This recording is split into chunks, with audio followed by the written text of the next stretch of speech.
Buenas tardes, nosotros somos el equipo uno y pues el día de hoy vamos a hablarles sobre lo que es el síndrome de Patau. Primero que nada, el equipo está conformado por los siguientes integrantes, que es Simón Celaya Hernández, Sebastián Alejandro Cepeda Ramos, Yer Alejandro Chico Alcaraz, Edgar Daniel Corrales Trujillo, Jonathan Hinojos Muñoz, Hueli Yani Márquez Ramírez, Alfonso Martínez Hernández, Alejandra Mendoza Miranda, Maximiliano Nazarín Cibrián, Jacqueline Pérez García y Daniel Ramírez García. Para empezar con esta presentación, lo primero es definir qué es el síndrome de Patau. Bueno, el síndrome de Patau también es conocido como trisomía en el par 13, trisomía D o síndrome de Bartolín-Patau, según otras fuentes bibliográficas. Se trata básicamente de una enfermedad que tiene un origen genético, en el cual vamos a encontrar un cromosoma 13 suplementario, es decir, vamos a tener tres cromosomas en lugar de presentar las dos copias normales. Como vemos en la imagen, se señala la presencia de un cromosoma extra en esta prueba de cariotipo que se hizo a un paciente que presenta esta afección. La incidencia depende mucho de la bibliografía que se esté consultando, pero la que nosotros usamos es esta, que es uno entre cada 8.000 nacimientos o uno entre cada 15.000 nacimientos. Bueno, primeramente empecemos por el cromosoma 13, que es el causante de todo este síndrome. Bueno, ¿qué hay en el cromosoma 13? El cromosoma 13 es un cromosoma acrocéntrico, quiere decir que el telómero nos lo podemos imaginar como si estuviera en los 2 tercios, a la altura de los 2 tercios superiores. Más adelante les enseño una imagen. Y es el mayor de estos cromosomas acrocéntricos que tenemos los humanos, así como posee aproximadamente 113 millones de pares de bases. Esto representa entre 3.5 al 4% del DNA total de una célula normal. Contiene entre 300 y 700 genes. De los más importantes encontramos los siguientes. Pero primero, énfasis en la imagen que está aquí. Si pueden ver, tiene un brazo largo, mucho más largo que el brazo corto. Los brazos cortos son los que tienen 13P, 13P de petit, y el brazo largo es pues todo lo demás. Asimismo vemos que contiene una masa que le podemos llamar glicosatélite. Bueno, los genes más importantes son los genes del transportador de cobre, también que el mismo que codifica hacia el polipéptido beta. Enseguida de cada gen que vamos a mencionar viene la ubicación y la pueden comparar con la ubicación dentro de la imagen. Contiene el gen BRCA2, que lo pueden recordar de los cánceres de mama tal vez. Contiene receptor de andetolina tipo B y dos tipos de conexinas, la conexina 26 y la conexina 30. Tenemos el gen codificante de nuestra importante enzima propionilcoenzima carboxilasa, el receptor del factor de crecimiento endotelial y, para no olvidarnos, el receptor de serotonina, el cual pues hemos visto a lo largo de todas nuestras materias que es importantísimo. Bueno, pero en el síndrome de Patau, ¿cómo es que pasa esto de una trisomía? Bueno, pues hay un proceso de no disyunción durante la meiosis. Cabe recalcar que es diferente si pasa durante la meiosis 1 o la meiosis 2. Principalmente en el síndrome de Patau se da por un gameto materno. Aquí tenemos una imagen. Básicamente la no disyunción se refiere a que en el momento de la meiosis el cromosoma, digamos que en lugar de separarse equitativamente uno y uno, se van ambos hacia una célula y después durante la fecundación y todo este proceso, el cromosoma paterno también se agrega y terminamos con 3 cromosomas 13. Otra cosa que puede pasar es una traslocación en la región 14 del brazo largo del cromosoma. Esto pasa en el 20% de las traslocaciones, esta parte. Solo para recordar cómo es la traslocación, dos genes, digamos que se rompen y se intercambian lugares. Hay aproximadamente 4 tipos de síndrome de Patau. el clásico o el total, que es el que mencionamos ahorita por no disyunción, el de translocación, el de mosaicismo. Esto quiere decir que tenemos dos tipos de células en el cuerpo, unas que tienen la trisomía y otras que no. O la trisomía parcial. Tenemos dos cromosomas, o sea, en todo el cuerpo, tenemos dos cromosomas, materno y paterno 13, y una parte extra de otro cromosoma, también 13. Ahora hablaremos del diagnóstico del síndrome de Patau.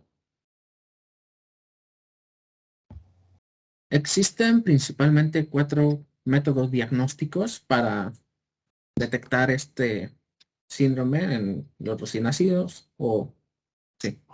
Primero está el cribado durante el primer trimestre, que consiste en una analítica hormonal más ecografía, que preferentemente se realiza entre las semanas 9 y 13. Esta prueba posteriormente será explicada más a fondo. En segundo lugar, tenemos a la biopsia corial, que como su nombre lo indica, es el estudio de vellosidades coriales de la placenta. Y para esta biopsia corial existen diferentes técnicas. Primero tenemos a la vía transcervical, en la cual se realiza siempre bajo control ecográfico, accediendo a la placenta a través del cuello del útero, con una pinza semirrígida o cánula de aspiración con la que se extrae la muestra. También existe la vía transabdominal, en la cual se realiza una punción sobre el abdomen con una aguja hueca llamada trocar, a través de la cual se introduce el instrumental necesario para extraer la muestra. Otra técnica que existe para la biopsia corial es la aspiración por jeringa, la cual consiste en la misma técnica usada en la amniocentesis que ahorita después explicaré. Bueno, la elección de la técnica será decisión del especialista y bueno, es importante mencionar que la vía transcervical es la técnica por la cual la cantidad de muestra es mayor. Esta biopsia corial se realiza de la semana 11 en adelante, ya que si se hace tiempo antes, existe el riesgo de ocasionar acortamiento de las extremidades del feto. Es una técnica invasiva, que su riesgo de aborto está entre el 1 y 2%. Ahora está la amniocentesis, que es una muestra de líquido amniótico. La técnica es que se inserta una aguja en el abdomen para extraer la muestra y el procedimiento se realiza con ayuda de un dispositivo de ultrasonido. Esta prueba se hace de la semana 15 en adelante, en el caso de detección del síndrome de Patau, porque se puede llevar a cabo antes, pero sería para otros fines como evaluar el desarrollo de los pulmones, por ejemplo. Es una técnica invasiva, aunque el riesgo de aborto es mínima, de 0.5 a 1%. También tenemos la prueba NIPT, que es el examen prenatal no invasivo, por sus siglas en inglés. Es una muestra de sangre que se realiza de la semana 11 en adelante y no es invasiva. Esta prueba será explicada más a fondo por mi compañera enseguida. En primer lugar tenemos el cribado de primer trimestre. Este se trata, como ya había mencionado mi compañero, de una combinación de analítica hormonal o bioquímica y ecografía. En esta lo que vamos a buscar van a ser valores que nos parezcan indicativos, o más bien que son indicativos de alteraciones cromosómicas. En primer lugar, para la etnografía vamos a buscar los valores de translucencia local mayores de entre 1.8 a 2. En el caso de la proteína placentaria asociada al embarazo, vamos a buscar valores menores a 0.4. Y en el caso de la F-beta-HCG, vamos a buscar valores menores a 0.4 o mayores a 2.5.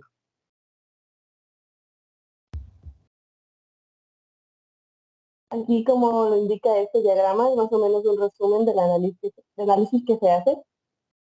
Si bien para el síndrome de Patau está indicado la toma de este cribado en un tiempo también puede ser en 2 para otros síndromes.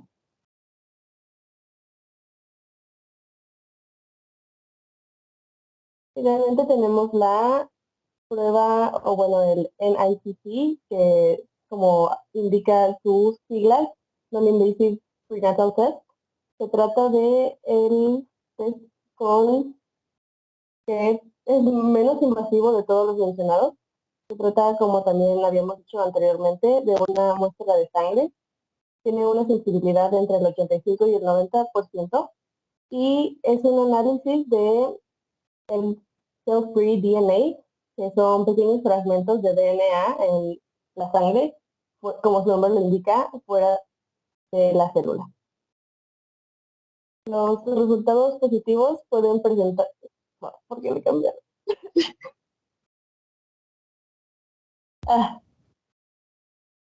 Lo voy a volver a decir, perdón.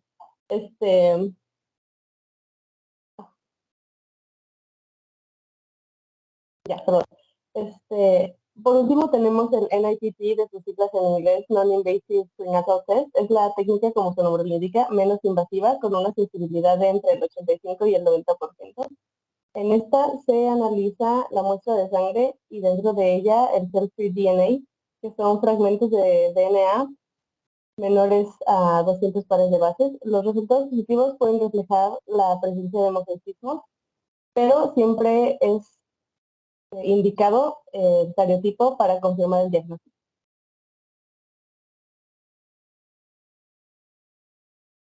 Bueno, ahora procederemos a pasar de sección o de tópico hacia lo que es el fenotipo. Como anteriormente mencionaron mis compañeros en la parte de diagnóstico, el síndrome hepatado tiene posibilidad de diagnosticarse de distintas maneras. Una de ellas es durante el embarazo con una ecografía. Gracias a esto podemos determinar ciertas características, ya sea rasgos o padecimientos, que nos pueden dar como una característica diferencial o en conjunto pueden ser diferenciales para dar a conocer que tenemos trisomía 13 o síndrome de Patau.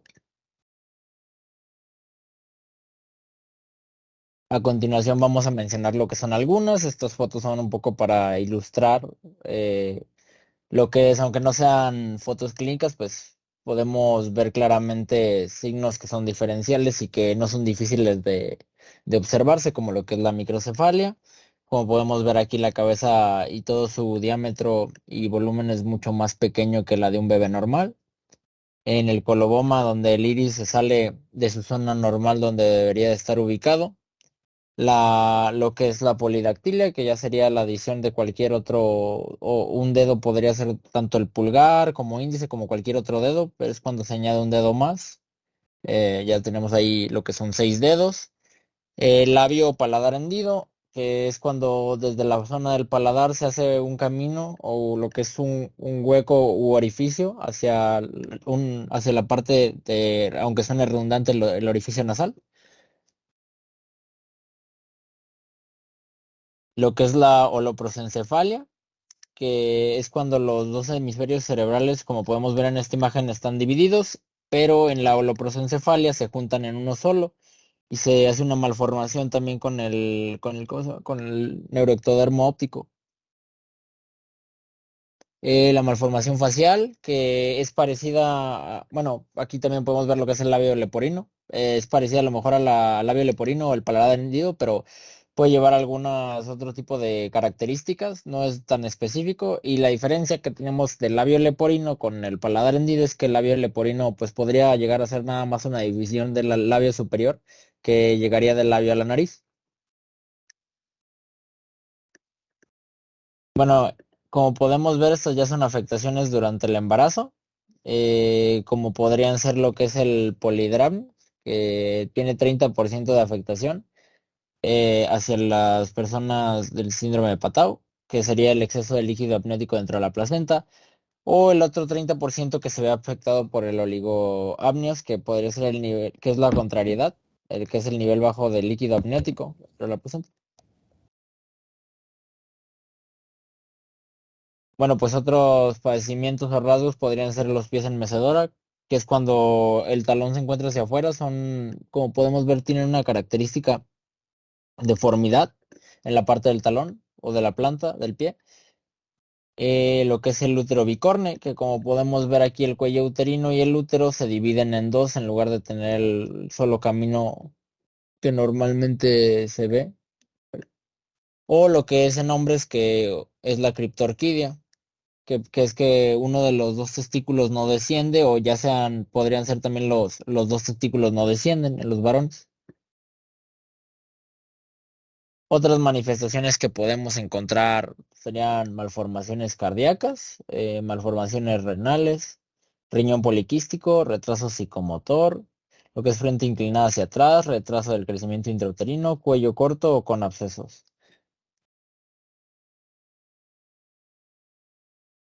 Bueno, pues aquí podemos ver diversas imágenes de las malformaciones ya anteriormente mencionadas.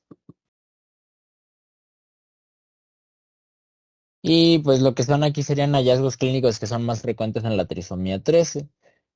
Del lado izquierdo podemos ver lo que es el hallazgo y la zona donde se ubica. Por ejemplo, aquí un ejemplo de esto es crecimiento, que es el retraso del crecimiento pre y postnatal. Y del lado derecho tiene su correspondiente porcentaje, que se presenta en el 87%. Entonces aquí son diversos padecimientos, por si lo quieren ver o leer, más específicamente hablando. Y para finalizar la parte de fenotipo, podemos agregar que su importancia es muy grande debido a que estos nos pueden dar diagnósticos diferenciales si realmente no hemos realizado pruebas de cariotipos o las pruebas de diagnóstico, como mis compañeros mencionaron anteriormente.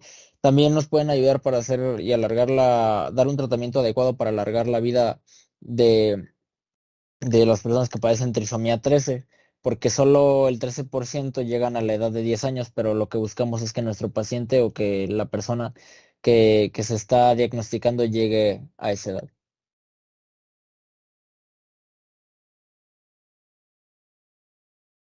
Bueno, ahora toca evolución clínica.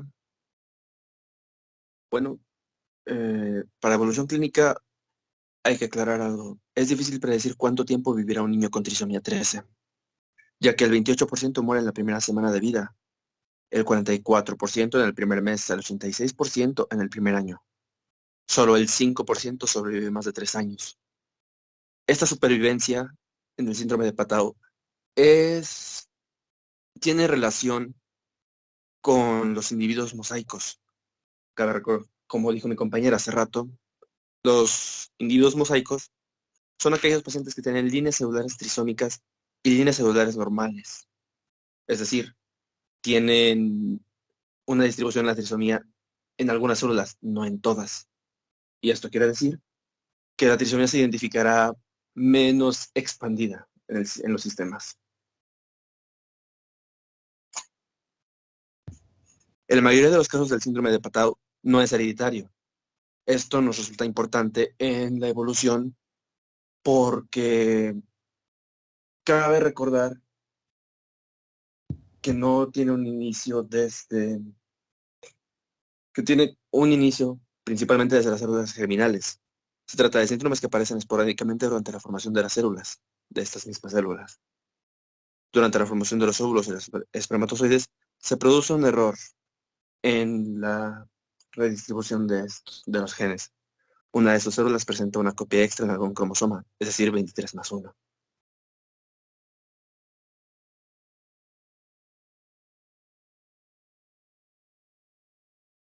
La trisomía 13 es la única aneuploidía que se relaciona con riesgo más alto de preeclampsia. El cromosoma 13 contiene un gen para la proteína angiogénica relacionada con la preeclampsia. La preeclampsia es el aumento de la presión arterial y puede ir acompañada de signos de daño hepático y renal.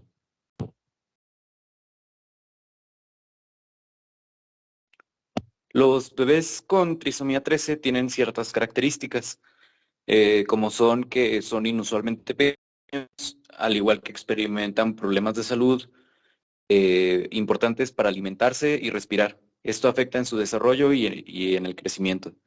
En todos los casos, el retraso psicomotor es muy grave e impide el desarrollo de las funciones básicas del individuo con este síndrome.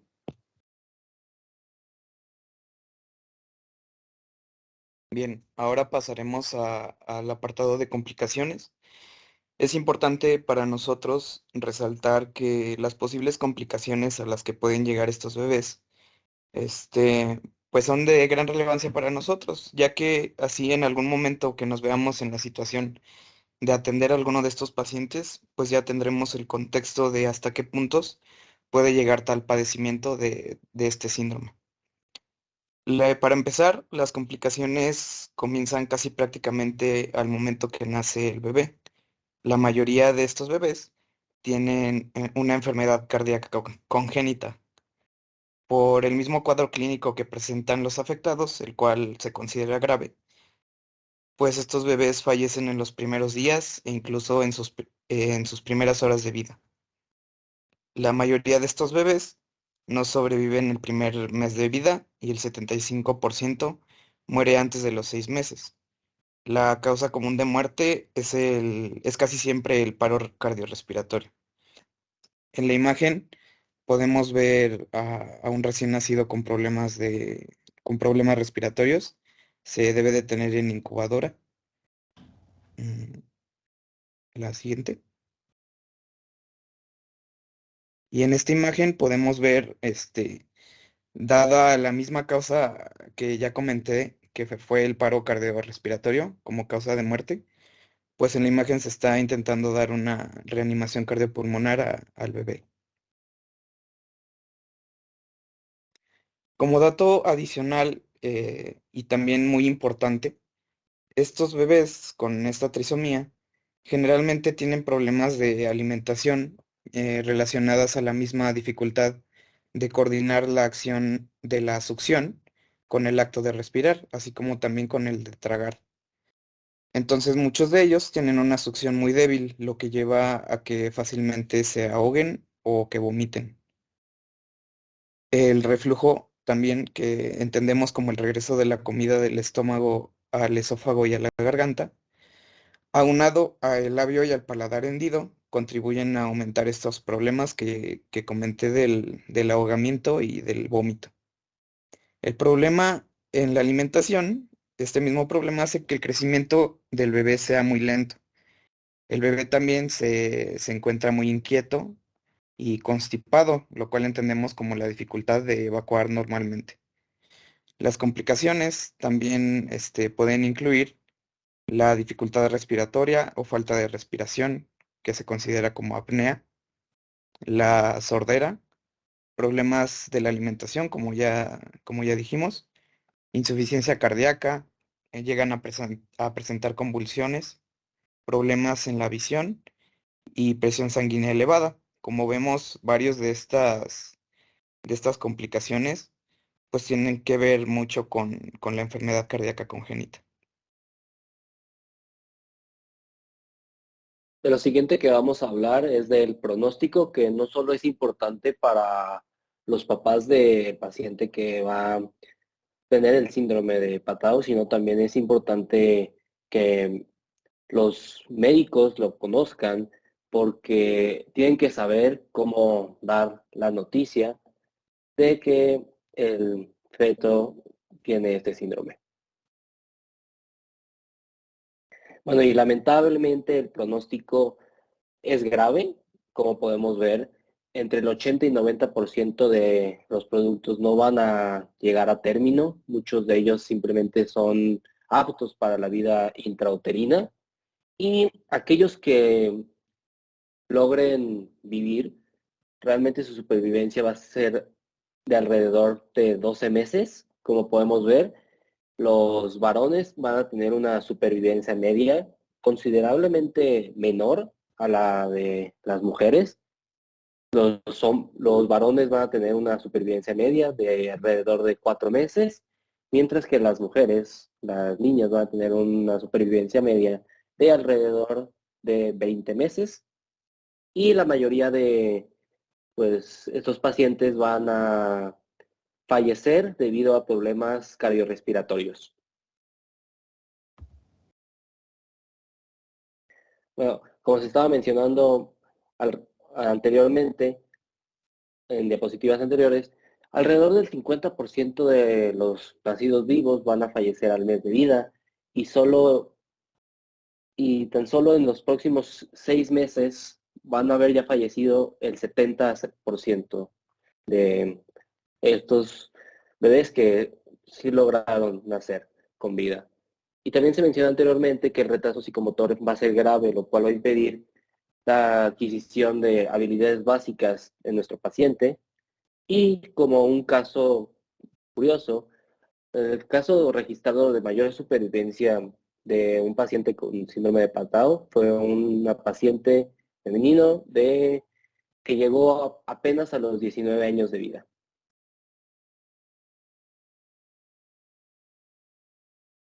A continuación, los factores de riesgo.